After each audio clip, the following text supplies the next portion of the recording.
தொழில் பாதுகாப்பு பணி, நல வாரியம் உள்ளிட்ட கோரிக்கைகளை இந்த அசோசியேஷன் சார்பில் முன்வைச்சிருக்காங்க. அதுக்கு ஏதாவது நடவடிக்கை எடுக்கப்படுமா? கோரிக்கை வச்சிருக்காங்க. அதில் துறை சார்ந்த அதிகாரிகள் கலந்து ஆலோசித்து அதுக்கான கோரிக்கை நிறைவேற்றப்படும். அதே மாதிரி டிடிசிபி அப்ரூவலுக்கு உள்கட்டமைப்பு, அதாவது 2 தாலுகாவுக்கு உட்பட்ட இடத்துலயும் அவங்க ஒரு அதிகாரியை நியமிச்சு அதை பண்ணணும்னு எம்எல்ஏ உங்ககிட்ட ஒரு கோரிக்கை வச்சிருக்காரு.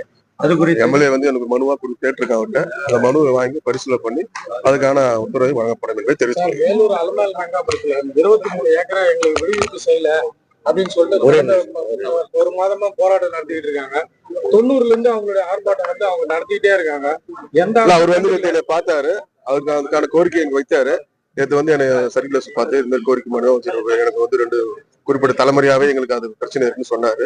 அது மாண்புமிகு முதலமைச்சர் அவர்கள் கவனத்துக்கு எடுத்து செல்லப்பட்டு அதுக்குரிய நடவடிக்கை எடுக்கப்படும் என்று தெரிவித்துள்ளேன். அதே போல காவேரியில தண்ணி வரல, மேகதாதுல அணை கட்டுறாங்க அப்படின்னு அதெல்லாம் முதலமைச்சர் வரும்போது சினிமா தியேட்டர்ல போயிட்டு அமைச்சர்கள் அழுதாங்க.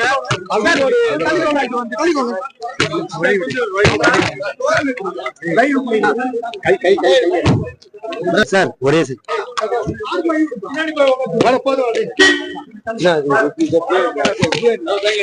ஒண்ணு இல்ல சார், இதுக்கு மட்டும் சார் அமைச்சர்கள் அழுதார்கள், காவேரியில தண்ணி வரல, இந்த நிலைமையில போயிட்டு அழுதாங்க.